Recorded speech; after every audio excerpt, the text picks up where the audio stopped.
दिलवा के बातों नारायण पूछे तुलसी से।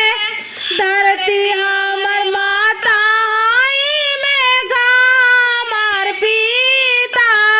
धरती हमर माता आई में गामर पीता।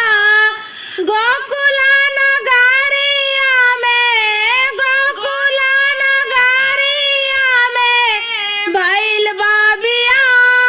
नारायण पूछे तुलसी से। दिलवा के बातों नारायण पूछे तुलसी से।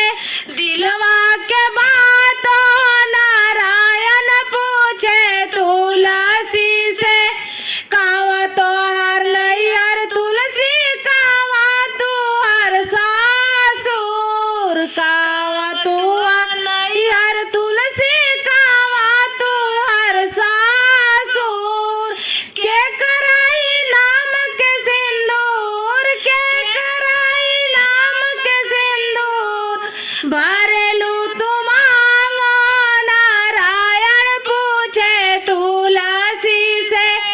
दिलवा के बातों नारायण पूछे तुलसी से। दिलवा के बातों नारायण पूछे तुलसी से।